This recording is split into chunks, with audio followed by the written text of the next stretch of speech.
Туган тел билимләребезнең төп нигезе булырга тиеш, дип әйтте рус шагыйре, әдәби тәнкыйтьче һәм тарихчы Петр Вяземский.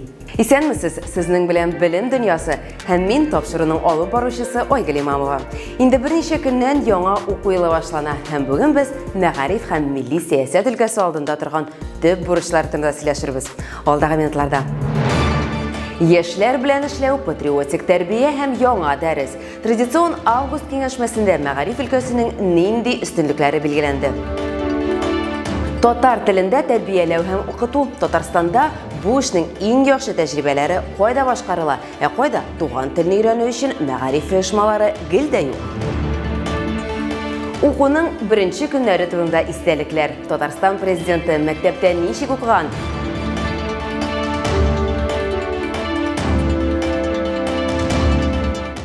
Татарстан мәктәпләрендә Татарстан дәүләт теле, татар теле дигән фән барлыкка киләчәк. Туган телләр һәм әдәбиятны өйрәнү федераль реестрга кертелгән программалар буенча оештырылачак. Республикада татар теле һәм әдәбияты буенча яңа дәреслекләрне эшләү дәвам итә. Укытучыга ярдәм итеп, һәр сыйныф өчен татар теле һәм әдәбияты буенча тестлар системасы эшләнде. Татарча онлайн мәктәп электрон ресурсы җитештерелде. Бу хакта Татарстан мәгариф һәм фән министры Илсур Галиуллин мәгариф һәм фән хезмәткәрләренең республика август киңәшмәсендә хәбәр итте. Тагын бер төп бурычны Татарстан президенты билгеләде. Аның фикеренчә, балалар һәм яшьләр белән эшләү мөһим. Үсеп килүче буынга патриотизм һәм гражданлык хисе тәрбияләүгә җитди игътибар бирергә кирәк, дип саный Рөстәм Миңнеханов. Утырыш Яшел Үзән муниципаль районында урнашкан Михаил Ломоносов исемендәге 18 номерлы күп профильле лицейда узды. Бу уку елында мәгариф өлкәсендә нинди юнәлешләр булачак? Безнең киләсе репортажда.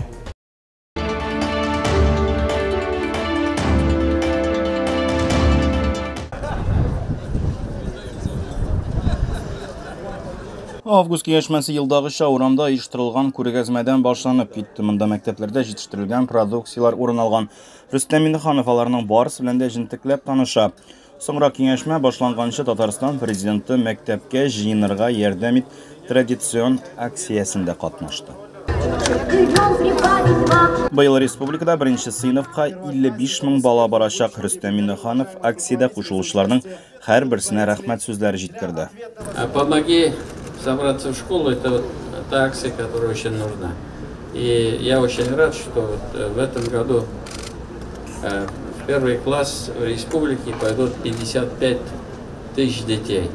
И, конечно же, не все родители способны достойно подготовить ребенка. И вот эта акция, она очень нужна и очень важна. Я хотел поблагодарить всех наших коллег, которые спонсируют, помогают, глав наших муниципалитетов, вот обращают на это внимание, это очень благородно. Рөстәм Миңнеханов билгеләп узуынча, мәгариф, демография, фән, ил күләм проектларын гамәлгә ашыру кысаларында республика мәгариф инфраструктурасын сизелерлек яхшырту мөмкинлегенә ия. 2019 елдан бу максатларга 40 миллиард сумнан артык акча юнәлдерелгән, шуларның 10,5 миллиард сумы Татарстан Республикасы бюджеты акчалары. Агымдагы елда әлеге ил күләм проектларын гамәлгә ашыру өчен якынча 9,5 миллиард сум финанслау каралган. Шул исәптән 2,1 миллиард сумы республика бюджеты акчалары. Развитие высоких нравственных качеств, любви и, самое главное, уважение к родине, быть патриотом своей родины. Здесь все ведомства должны сообща сделать все для того, чтобы создать среду для наших детей. Значит, задача прежде всего Министерства образования и науки, Министерства культуры, Министерства спорта обеспечить все условия для развития движения на базе вашей инфраструктуры. Киңәшмәдә Россия Федерациясе мәгариф министры урынбасары Татьяна Васильева катнашты. Ул республиканың мәгариф һәм фән өлкәсе хезмәткәрләре адресына Россия Федерациясе мәгариф министры Сергей Кравцовтан сәламләү хатын җиткерде. Для педагогического сообщества, так уж традиционно, августовский педагогический совет. Август киңәшмәсе ул яңа уку елы башлануы дигән сүз. Без җәйге кампаниягә нәтиҗәләр ясыйбыз, бер елга планнар корабыз. Бик тиздән мәктәпләр укучыларны үзендә кабул итәчәк. Белем алу системасы яңа уку елына тулысынча әзер. Бу 1500 мәктәп дигән сүз. Татарстан мәгариф һәм фән министры Илсур Хадиуллин 1 сентябрьдән көтелә торган яңалыкларны атады. Мәгариф системасы алдында мөһим бурычлар тора. Иң мөһиме гражданинны һәм үз илең белән республиканың патриотын тәрбияләү. Бу уңайдан 1 сентябрьдән безне бөтен ил күләмендә берничә яңалык көтә дип белдерде ул. Министр билгеләп үткәнчә, яңа уку елында флагларны күтәрү һәм дәүләт гимннарын үтәү тантаналары, Россиянең дәүләт символларын өйрәнү буенча дәресләр узачак. 2022 елның 1 сентябрьннән республика мәктәпләренең уку планнарында әти-әниләрнең сайлап алуы нигезендә Татарстан Республикасы дәүләт теле татар теле предметы кертеләчәк. Бу хакта республиканың мәгариф һәм фән министры Илсур Хадиуллин шулай ук Яшел Үзәндә үткән Республика август киңәшмәсендә әйтте. Татар телен дәүләт теле һәм туган тел буларак укыту агымдагы елда федераль реестрга кертелгән үрнәк белем бирү һәм эш программалары буенча оештырылачак дип билгеләп узды ул. Татарстан на протяжении многих лет выступает одним из... Татарстан күп еллар дәвамында белем бирү системасында технологик мәгълүмати үрнәкләрне иң актив кертүче төбәкләрнең берсе. Цифрлаштыру елда моңа искәрмә булмады. Барлык мәктәпләргә Wi-Fi һәм видео күзәтү җайланмалары урнаштырылачак. 2022 елда укытучылар өчен 12 000 дәнә ноутбуклар сатып алынды. Рөстәм Нургали улы, сезгә бу уңайдан зур рәхмәтләребезне җиткерәбез. Әлеге эш алга таба да дәвамлы булсын иде.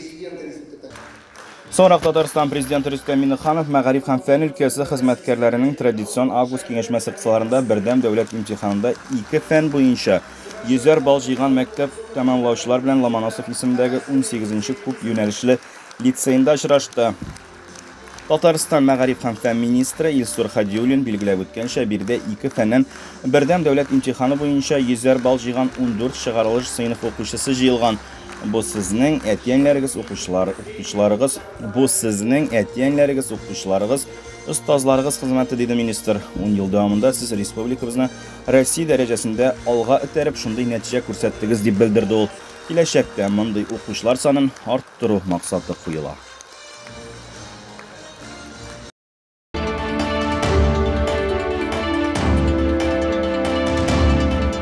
Узган уку елында Татарстанда балаларны татар телендә укыту һәм тәрбияләү күрсәткече 50% тәшкил иткән. Туган телдә укыту исә 24%.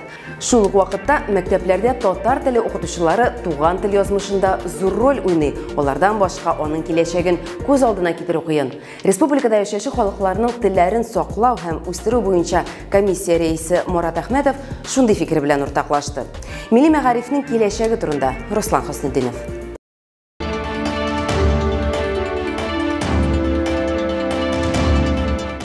Татарстан Республикасында милли мәгарифне үстерү темасына педагогик хезмәткәрләрнең һәм идарә кадрларының республика форумына татар телендә белем бирүче гомуми белем бирү оешмалары директорлары, татар телен укыту буенча тәрбиячеләр, татар теле һәм әдәбияты укытучыларының район методик берләшмәләре җитәкчеләре чакырылган иде.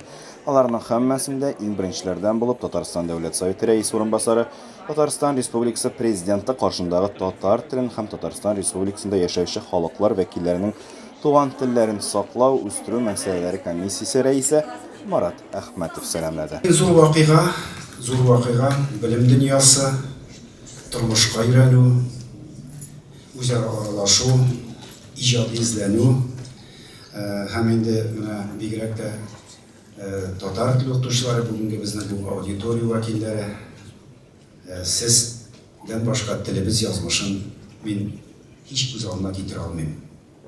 Күптән түгел менә безнең мәгариф министрлыгы бик зур җыен үткәргән иде татар теле укытучыларының съездын. Ул искиткеч зур эчтәлек белән һәм министрыбызның бик көчле аналитик һәм мөрәҗәгатьле чыгышы белән үткән иде ул съезд. Һәм менә бүген без сезнең белән президентыбызның шул съезддан соңгы күрсәтмәсе нигезендә алар белән тагы бер очрашып, тагы бер уртага салып сөйләшеп, яңа бурычлар белән аңлашырга дигән шундый президентыбызның күрсәтмәсе булган иде. Безнең очрашу бүген менә шуның белән бәйле. Форум барышында туган телдә укытуны оештыру һәм татар телен укыту, тел мөхитен булдыру, татар телен, мәдәниятын, үз халкының гореф-гадәтләрен өйрәнүгә мотивацияны арттыру өчен санлы белем бирү ресурсларыннан файдалану мәсьәләләре буенча фикер алыштылар. Баштан да катнашучылар өчен күргәзмәләр, мастер-класслар, методик мәйданчыклар оештырылган иде. Татарстан Республикасы Фәннәр академиясе, Мәгарифне үстерү институты, Казан Федераль университеты фәнни хезмәткәрләре, тәҗрибәле укытучылар чыгыш ясады. Форумда уйланырлык мәсьәләләргә аерым тукталдылар. Әйтик, татар теленнән төп дәүләт имтиханы тапшыручылар булмаган районнарны аерым атадылар. Бу Апас, Буа, Югарыслан, Алабуга, Кама тамагы, Менделеевск, Тәтеш районнары. Әмма Минзәлә, Чиста, Ютазы, Нурлат районнарында да татар теленнән имтихан тапшыручылар саны аз булып кала. Алдынгылар рәтендә Кукмара, Балта, Чүпрәле, Әлки районнары. Шунда татар теле һәм әдәбиятыннан имтихан тапшыруга кызыксынуны арттыру өчен тырышырга шактый туры киләчәк. Рухи ихтияҗның тагын да сүрелә барганы сизеләме соң дип сорагаш, юк, ниндидер бер төрле тигезлектә дип җавап бирделәр. Инде берникадәр җанга җылы керде. Ләкин республикабыздагы ул безгә килгән кәгазьдәге соннардан күренгәнчә генә дә республикабыздагы татар балаларының 4/1 генә безнең туган телендә белем ала. Һәрбер мәктәптә тиешенчә эш оештырылса иде. Безнең мәктәпләрдәге бүгенге көндә дәресләр саны 2 сәгать татар теле ким дигәндә һәм әдәбияты укытылу бу безнең өстә. Һәм мин бу залда утыручы һәрбер кешенең бу карарны карар итеп кабул итүне сорар идем. Һәм урыннарда дөрес эш планнары оештырылып, татар теле һәм әдәбияты дәресләренең югары дәрәҗәдә укытылуын сорар идем. Хөрмәтле мөгаллимнәр, канун нигезендә белем бирү программасы мәктәп тарафыннан мөстәкыйль эшләнә. Туган телебезне укыту өчен барлык шартлар тудырылган. Киресенчә, үрнәк мәгариф оешмалар җитәкчеләре форумда чыгыш ясау мөмкинлеге дә тудырылган иде. Әйтик, Казанның 112-нче балалар бакчасы моннан 8 ел элек ачылган иде. Хәзер бирегә 165 сабый йөри, 14 тәрбияче эшләй. Балалар бакчасында татар теле белән бергә рус телендә камил өйрәтәләр. Конкурстан җиңеп алган 500 мең сумлык грант хәзер һәркем өчен яңа мөмкинлекләр ачкан. Елдагыча үтә торган форум бу безнең. Бу балалар бакчаларына һәм мәктәпләргә бик тә кирәк киңәшмә форум дип әйтер идем. Мин бу оештыруны, бу форумны ни өчен дип әйткәндә, монда без бик күп кенә мәгълүмат алабыз үзебез өчен. Министрыбызның чыгышларын тыңлыйбыз, башка вәкилләрнең чыгышларын тыңлыйбыз, аларның эш урыннарындагы яңалыклар белән танышабыз. Форум дөрес эш планнары оештырылып, татар теле һәм әдәбияты дәресләренең югары дәрәҗәдә укытылырга тиеш дигән максат белән төгәлләнде.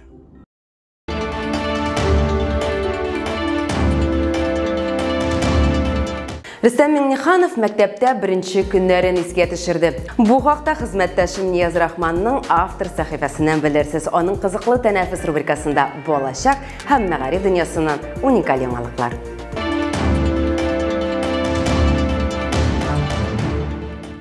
Исәнмесез?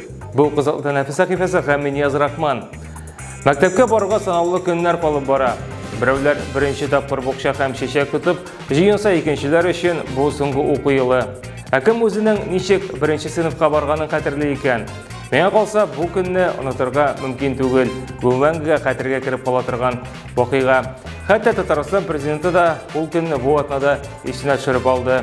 Рөстәм Миңнеханов ничек беренче тапкыр мәктәпкә барганын беләсегез килсә, алдагы язманы карагыз. У меня не было ни сумки, ничего.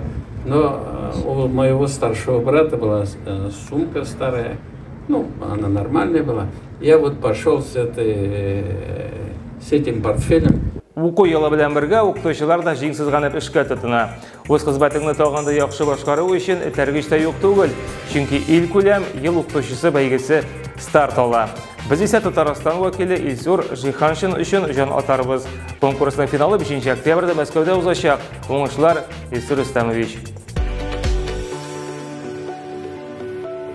Сейчас я стою здесь и надеюсь продолжить свой путь вместе с вами. Меня зовут Илсур Рустамович, и давайте начинать наш урок. Бу атнага менә шулар иде. Очрашырбыз. Сау булыгыз.